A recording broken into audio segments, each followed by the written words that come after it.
안녕하세요. 김호준입니다. 안토니오 네그리라는 정치철학자가 있습니다. 그는 다중이란 개념을 제시했는데요.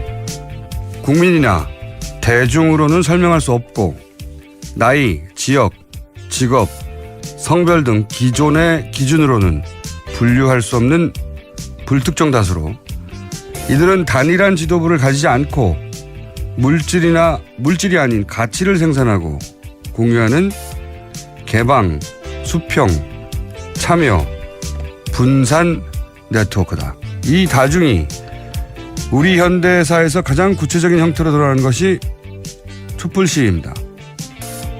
기존의 정치가 촛불에서 지도부와 배후와 내막을 찾으려고 해봐야 아무 소용이 없었죠. 정보를 공유하며 스스로 학습하고 다시 자신이 자발적인 유포자가 되는 이 거대한 선순환 네트워크는 자기들만의 아젠다로 기획을 하고 프레임을 구축해 대중을 자신들이 원하는 대로 몰고 가고자 했던 전통 미디어를 이번 선거에서 완전히 제압했습니다. 이 다중이 사실상 이번 정부를 탄생시킨 거죠. 그 맥락에서 문재인 대통령은 전통 미디어의 도움을 받지 않고 탄생한 최초의 대통령이기도 합니다. 문재인 정부는 전통 미디어가 아니라 바로 이 다중을 두려워하는 정부이기를 기대합니다. 김호준 생각이었습니다. 시사인의 김은지입니다. 네. 저는 이번 선거 보면서 이 다중을 계속 생각했어요. 네. 그리고 다중이라는 개념이 이제 촛불시 등장하면서 나온 거죠, 이게. 안토니오 네그리를 언급하셔서 깜짝 놀랐습니다. 너무 유식했나요? 지적인 이 오프닝이라니요. 네. 저도 깜짝 놀랐어요. 한 번 더 해볼까요? 이 다중하고 포스트 트루스라는 단어가 있어요. 포스트 트루스. 옥스퍼드에서 작년 말에 올해의 단어라고. 이 포스트 모더니즘 하면 모더니즘 그 이상 그런 거잖아요. 포스트 트루스. 발음이 좀 이상해요. 트루스 사실. 네.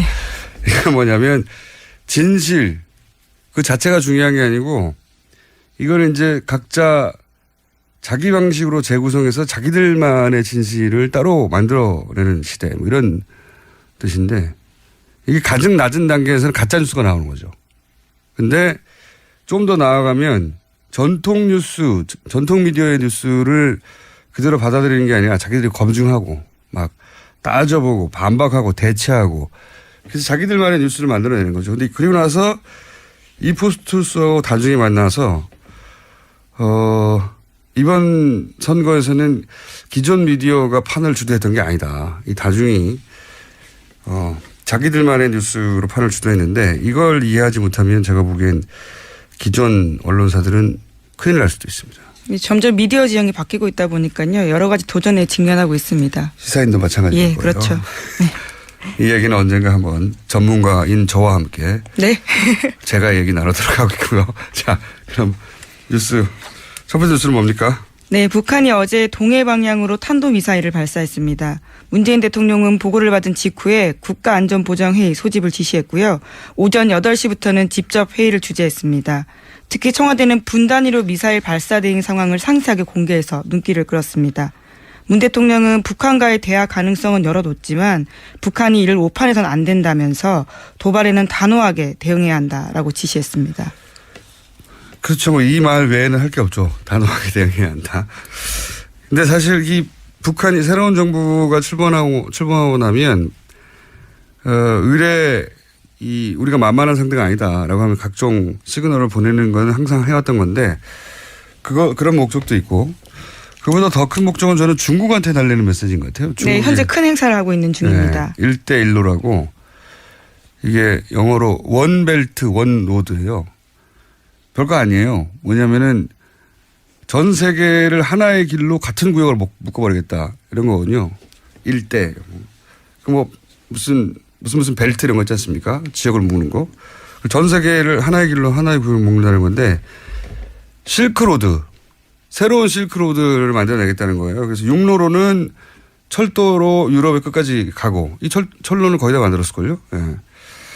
해상으로는 이제 인도양을 거쳐서 아프리카 케냐까지 연결하고 그래가지고 경제권을 싹 묶어버리겠다는 거죠. 예. 굉장히 엄청난 규모 프로젝트인데 앞으로 30년간 진행한다는. 우리나라에서 별로 보도가 안 되는데 전 세계적으로 화제예요, 이거 사실. 현재 남북한 인사 모두 참석해 있습니다. 이 1대1로 포럼 개막식 날이에요. 이 미사일을 쏜 게. 그러니까 우리를 향해 쐈다기보다는 뭐 그것도 있지만 두 번째고 제가 보기에는 중국에게 이제 그 미국하고 이제 남아던 새 정부 출범했는데 붙어가지고 우리 이렇게 압박하고 그러면 재미없다. 니네 우리 호락호락 하지 않다 그렇게. 외교적인 강자죠. 북한이 굉장히 잘하는. 예. 그런 의미가 있는 거죠. 예. 자, 다음 뉴스는요. 네, 그런데 어제 국가안전보장회의에서 눈길을 끄는 장면이 있었습니다. 문재인 대통령 중심으로요. 왼쪽에는 홍영표 통일부 장관, 김관진 국가안보실장이 있었고 오른쪽에는 윤병세 외교부 장관과 한민구 국방부 장관이 있었습니다. 박근혜 정부의 외교안보 핵심 인물들과 문 대통령이 머리를 맞대고 있었습니다. 새 정부가 인수위 등 준비기간 없이 출범한 탓에 벌어진 장면입니다. 설마 머리를 맞댔을까요? 네, 뭐 같이 썼다라는 표현인데요. 상상해보면 너무 웃기잖아요. 머리를 맞대면. 어쨌든 빨리 인선이 있어야 되겠습니다. 자, 그렇다고 이분들은 안 부를 수는 없는 거죠. 결코. 예, 당장 인선을 한다고 하더라도 인사청문회 등이 있기 때문에 시간이 한 달 정도 더 걸릴 거라고 합니다. 일부 인선에 대해서는요. 안보실장은 바로 할 수 있지만요. 네. 외교부나 통일부 장관 같은 한 달 경우는 만에 좀 다릅니다. 워낙 인사청문회 지금 인사청문회 적자 현상이 벌어질 것 같은데 너무 많아가지고. 자, 그리고 또 인사도 몇 명 있었죠 새로. 네, 어제 청와대 인선 3명 발표했습니다. 청와대 정무수석 비서관에는 전병헌 전 민주당 원내대표, 사회혁신수석 비서관에는 하승창 전 서울시 정무부시장, 사회수석 비서관에는 김수현 전 환경부 차관을 임명했습니다. 그렇군요. 이 중에서 이제 전병헌 정무수석이 좀 이례적이죠. 이분이 이제 삼선이고 원내대표도 했고 그러니까 직제상 비서실장 아래란 말이죠. 네, 비서실장보다 나이도 더 많습니다. 나이도 7살인가. 8살 정도 예, 많다고. 뭐 나이로 정치하는 건 아니지만 여하간 보통 이렇게 안 하죠. 비서실장보다 직제상 아래기 때문에. 근데 이제 나이도 더 많고 정치 경력도 더 긴 선배가 쉽게 표현하면 부하 직원으로 온 거죠. 어려운 자리 맡아줘서 고맙다 이렇게 이야기도 했다고 합니다. 이렇게는 잘 안 하거든요. 예, 청와대에서. 네. 이례적인 인사입니다. 이례적인 인사고 이번 정부에서는 이제 뭐 나이나 선후배가 안 따지겠다는 메시지기도 네, 하죠. 그렇게 보입니다. 예. 자, 다음 뉴스는요. 네, 또 문재인 대통령이 오는 17일에 미국, 중국, 러시아, 일본 등 4개국에 특사 파견할 예정입니다. 내일에는 청와대에서 오찬도 함께할 예정이라고 합니다. 앞서 말씀드렸었는데요. 미국에는 홍석현 전 중앙일보 회장, 중국은 이해찬 전 총리, 러시아는 송영길 의원, 일본은 문희상 전 국회 부의장이 내정됐습니다. 이분들이 돌아오시고 나야 인터뷰를 할 수 있을 것 같아요. 연락을 해서 연결이 되려나 했더니 아무도 전화 안 받아요. 중요한 일을 맡았으니. 근데 제가 이럴 경우 이제 해외 사이트 요즘 구글이라는 게 있지 않습니까? 구글 번역 사이트. 들어가서 번역도 해보고 무슨 반응을 보는데 일본의 문희상 전 국회 부의장이 간다 해가지고 관련 뉴스가 있나 댓글을 찾아봤더니 빵 터진 게 하나 있었어요. 네. 문희상 전 부의장이 굉장히 부리부리한 인상이잖아요. 네, 인상이 장비다 이런 이야기가 있죠. 그랬더니 그 댓글 중에 아니 왜 협상을 하자더니 야쿠자 두목을 보냈냐. 일본인의 댓글이 있었습니다. 제가 한 게 아니고요. 예, 성정은 관우다라는 평가가 여의도에 파다합니다. 빵 터졌습니다. 네. 일본인들이 보기에 야쿠자 두목처럼 보였나 봐요. 자, 다음 뉴스는요. 네, 조국 청와대 민정수석 비서관은 정윤회 문건 사건을 재조사하겠다고 밝힌 바 있습니다. 이에 대해서 검찰의 반응이 나왔는데요. 철저히 수사했다면서 당시에 최 씨의 구체적인 비리나 국정 개입에 관한 부분은 전혀 없었다. 여기서 최 씨는 최순실 씨를 의미합니다. 이렇게 반박했습니다. 이건 좀 말이 안 되죠. 몰랐다고 하면 그나마 이해가는데 없었다고 하면 수사를 안 했다는 얘기죠. 예.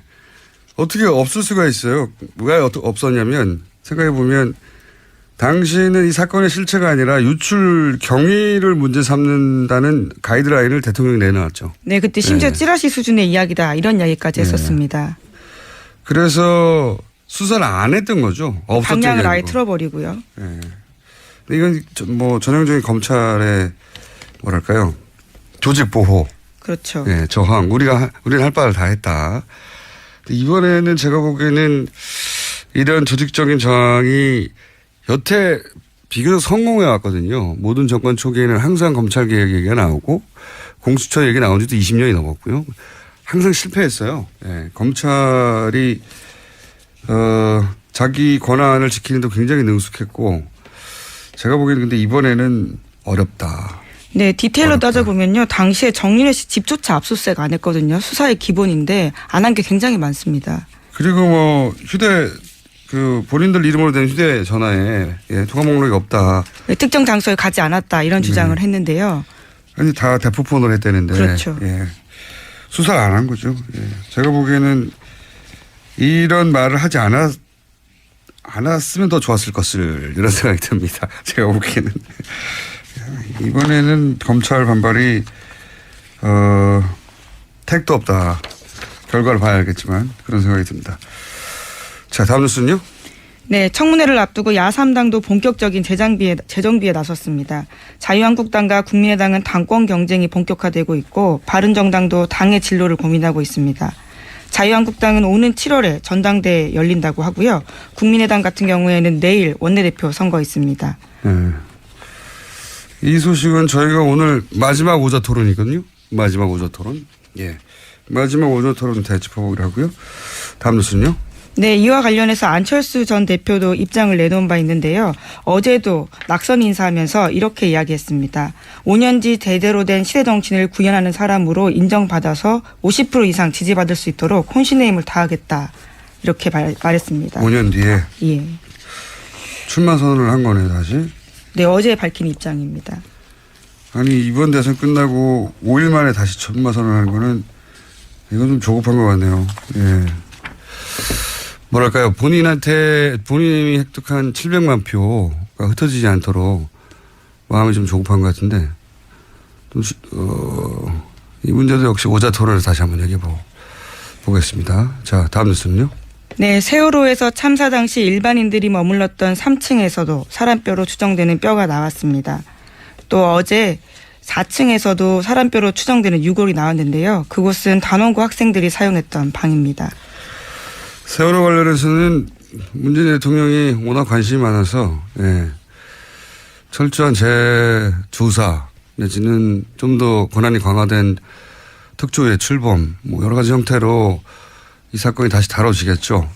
세월호와 관련한 모든 실체적 진실이 드러났다고 생각하는 사람은 거의 없기 때문에 안타까운 일입니다. 이렇게 오래 걸릴 일이 아니었는데. 게다가 주말 동안에 관련 뉴스에 댓글을 직접 달아서 그 또한 화제가 된 바가 있습니다. 문변이라는 아이디고요. 생각해보면 노무현 대통령 때도 댓글을 직접 달아서 그때는 주로 욕을 먹었어요. 생각해보면 노무현 대통령 시대를 좀 앞서갔던 부분이 되게 많습니다. 굉장히. 네, 또 이번에는 참모진한테 미리 상의를 하고 이렇게 올려도 되냐라고 이야기도 했다고 합니다. 그 기억이 있겠죠.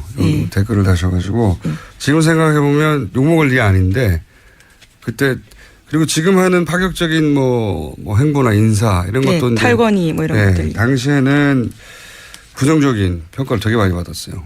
노무현 대통령 기억해보면요. 취임하고 한 달도 안 돼서 탄핵 얘기가 나왔습니다. 기억이 안 나시겠지만 제가 기억하기로는 정확한 날짜는 생각이 안 나는데 3월부터였어요 벌써. 노무현 대통령은 취임 즉시 탄핵 얘기가 나왔다는 거.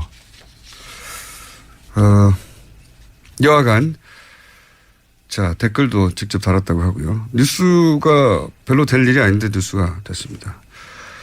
자 오늘 랜섬웨어인가요? 예. 네, 아침에 컴퓨터 켜실 때 주의하라는 뉴스가 벌써부터 꽤 나오고 있습니다. 저희가 그래서 잠시 이 문제는 좀 심각한 것 같아서 전문가 연결해서 어떻게 해야 되는지 한번 짚어보겠습니다. 고려대학교 김승주 교수님 전화 연결됐습니다. 안녕하세요, 교수님. 예, 안녕하십니까. 이거 뭐 컴퓨터에 익숙한 분들은 어떻게 해야 될지 알 테고 미리 대비도 되어 있을 텐데 자, 이 랜섬웨어, 그러니까 아침에 출근하자마자 컴퓨터를 켜지 말고 여기까지는 알겠는데 인터넷에 연결하지 말고 여기까지는 알겠는데 그 다음부터 잘 모르겠어요. 네네. 네. 그 다음부터 설명해 주십시오. 일단 지금 뭐 랜섬웨어라고 하는 것이 예. 일단은 이 랜섬웨어라는 데 감염이 되면 예. 컴퓨터에 있는 모든 파일들이 암호화가 됩니다. 그렇죠. 예. 예, 그러면 이제 그 파일들을 사용할 수 없게끔 돼버리거든요. 그렇죠. 예. 그러고 나서 이제 메시지가 뜨는데 돈을 안 주면 이거 안 풀어주겠다 이런 식으로 이제 메시지가 뜬단 말이죠. 예. 그래서 이렇게 이제 랜섬웨어라는 어떤 악성 코드에 감염이 안 되도록 하는 것이 중요한데 네. 가장 중요한 것은 일단은 우리가 사용하는 운영 체제를 최신 버전으로 업데이트하는 겁니다. 주로 이제 윈도우를 많이 쓰시니까 우리나라에서는 네네. 지금 문제가 되고 있는 건 주로 이제 윈도우즈에 해당이 되는데요. 예. 근데 이제 우리 국민들이 그 업데이트를 그렇게 충실히 하는 편이 아니거든요. 그래요. 예. 그러다 보니까 지금 조금 정부 당국에서는 걱정을 하고 있습니다. 그러면 저희 그 책임 PD도 예.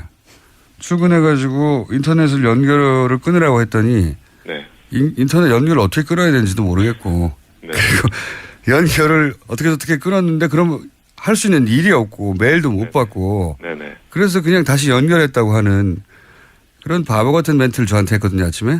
이게 지금 문제가 되고 있는 랜섬웨어가 네. 과거에 있던 랜섬웨어하고 다른 것이 네.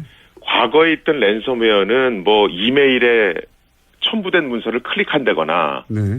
뭐 인터넷상에서 무슨 자료를 다운로드 받으면 감염이 되는 그런 형태였습니다. 그렇죠. 과거에는. 예. 그런데 이번에 지금 문제가 되는 랜섬웨어는 인터넷에 연결이 돼 있거나 네. 아니면 회사나 조직 내에 누구 한 명이 감염이 되면 네. 그것이 급속도로 전파되는 특성이 있습니다. 아, 이 원바이러스하고 비슷하죠. 예. 네. 그러니까 기존의 랜섬웨어의 원바이러스 특징을 갖고 있는 겁니다. 스스로 증식하고 배포되고. 그렇죠. 그러다 보니까 내가 어떤 특별한 걸 클릭한 것도 아닌데 예. 그냥 같은 네트워크에 연결돼 있다는 것만으로도 감염이 된단 말이죠. 어떻게 차단합니까 이제? 그래서 일단은 네트워크를 끊고 네트워크를 끊는 법을 모르는 분도 많아요. 그래서 일단 얘기하는 것이 제일 쉬운 법은 네.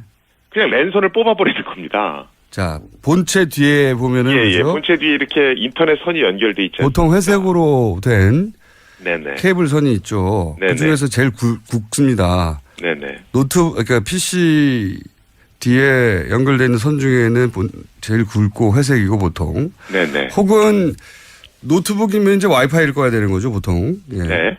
그렇게 끄고 나서 그다음 뭘 해야 됩니까? 그걸 끄는 다음에 예. 윈도우의 그 설정 부분에 가시면 설정에. 예, 파일 공유 기능이라는 부분이 있습니다. 자, 저희 PD 받아 적고 있습니다. 파일 공유 기능. 네네. 예. 그 파일 공유 기능을 일단은 꺼버리시고요. 파일 공유, 그러니까 설정에 들어가면 파일 공유 기능이라는 메뉴가 있는데 거기서 네네. 그 파일 공유가 안 되도록 꺼버린다. 네네. 예. 그걸 끄는 다음에 다시 인터넷을 연결하십니다. 파일 공유를 끈 다음에 인터넷을 다시 연결한다. 네네. 그리고서는 윈도우를 최신 버전으로 업데이트 하시라는 거. 업데이트. 그렇군요. 인터넷 연결을 끊고 물리적으로 끊든 와이파이를 끊든 끊고 그리고 설정에 들어가서 공유를 끄고 네. 다시 연결해서 윈도우즈 업데이트를 해라. 네네. 그렇군요. 이게 맥킨토시하고는 관련이 없는 뉴스죠. 지금 이거는 윈도우즈를 대상으로 하고 있고요. 윈도우즈. 예. 만약에 감염이 되면 어떻게 합니까? 감염이 되면 개인이 어떻게 할 수 있는 일은 없고요. 그렇군요. 지금 현재 랜섬웨어가 뭐 돈을 얼마 내라 뭐 이러고 얘기하고 있는데 예.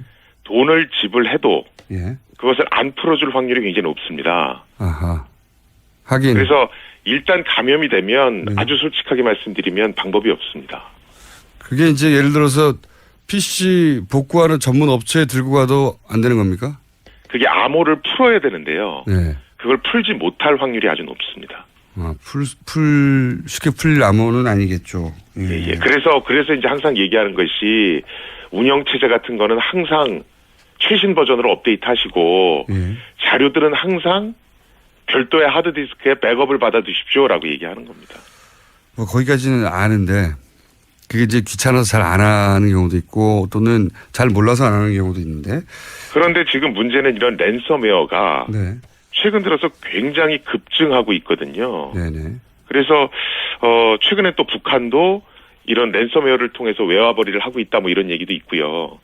그래서 좀 조심하실 필요가 있습니다. 실제로 2014년에 이런 랜섬웨어가 320건 정도 됐었거든요. 예. 근데 2016년 통계가 6억 3,800건으로 증가했었습니다. 6억이요? 네네. 아, 이게 남의 일이 아니군요. 왜냐면 해커들이 예. 이 랜섬웨어를 통해서 돈을 벌 수 있다는 사실을 알고 있거든요. 그래서 단순히 지금 운영체제 뭐 내 PC 정도의 문제가 아니고요. 예. 실제로 호텔이 이 랜섬웨어에 감염돼서 방이 모두 잠겼던 적도 있고요. 스마트 TV가 랜섬웨어에서 감염돼서 그냥 TV 자체가 그냥 먹통이 된 적도 있고요. 방송국이 감염된 방송국 통째로 방송이 안 될 수도 있겠습니다. 일단 전산 시스템이 다 마비되니까요. 그렇군요. 지금 영국 같은 경우에는 병원들이 전부 다 마비가 돼서 뭐 수술 예약을 해놨던 환자들이 수술을 못 받고 하는 사례도 있었습니다. 예를 들어서 지금 은행 같은 곳이나 국방시설 같은 곳이 되면 아주 큰일 나겠네요. 그렇죠. 그런 시설들이 제대로 업데이트가 안 돼 있으면 먹통이 될 수 있으니까 굉장히 좀 위험하죠. 알겠습니다.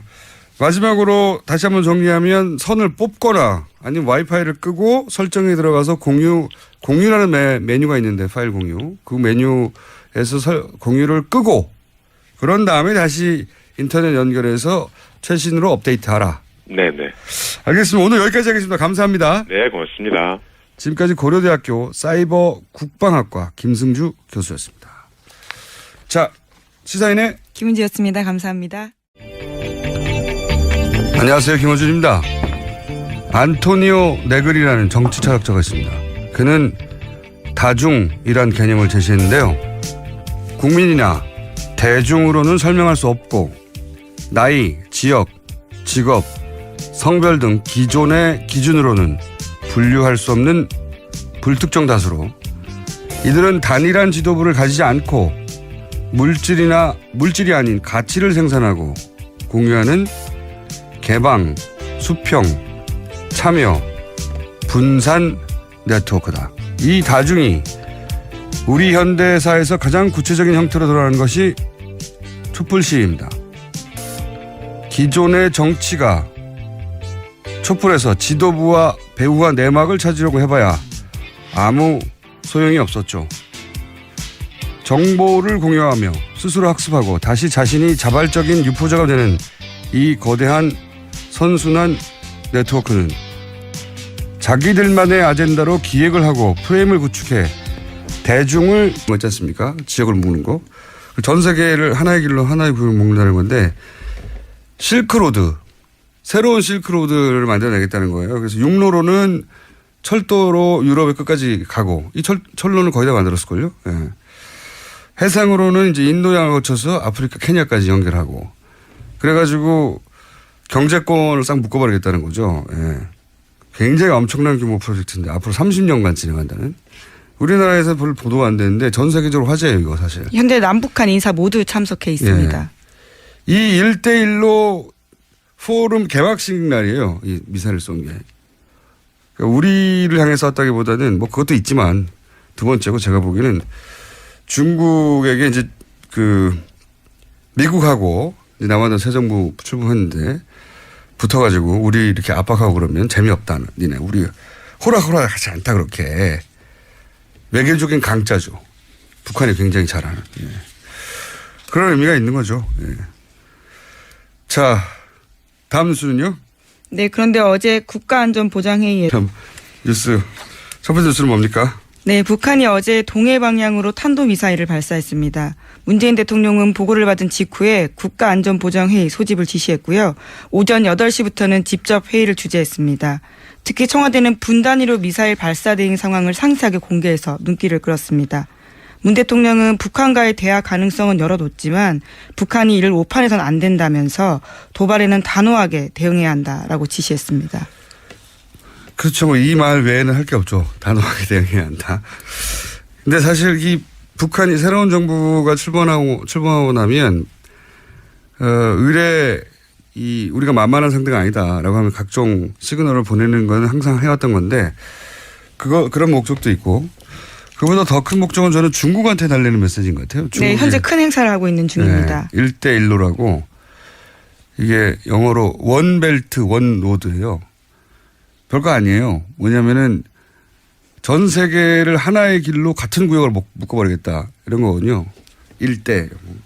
그 뭐 무슨 벨트 그런 거잖아요. 포스트 트루스. 발음이 좀 이상한가요? 트루스 사실.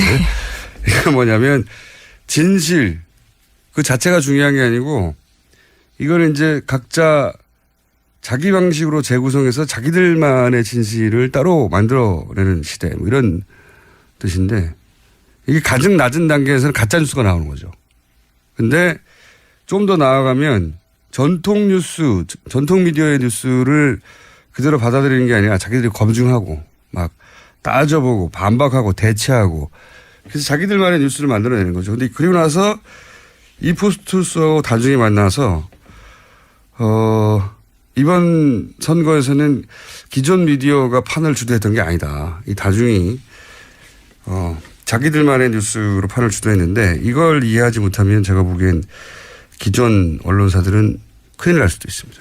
점점 미디어 지형이 바뀌고 있다 보니까요. 여러 가지 도전에 직면하고 있습니다. 시사인도 마찬가지일 예, 거예요. 그렇죠. 네. 이 얘기는 언젠가 한번 전문가인 저와 함께 네. 제가 얘기 나누도록 하겠고요. 자, 자신들이 원하는 대로 몰고 가고자 했던 전통 미디어를 이번 선거에서 완전히 제압했습니다.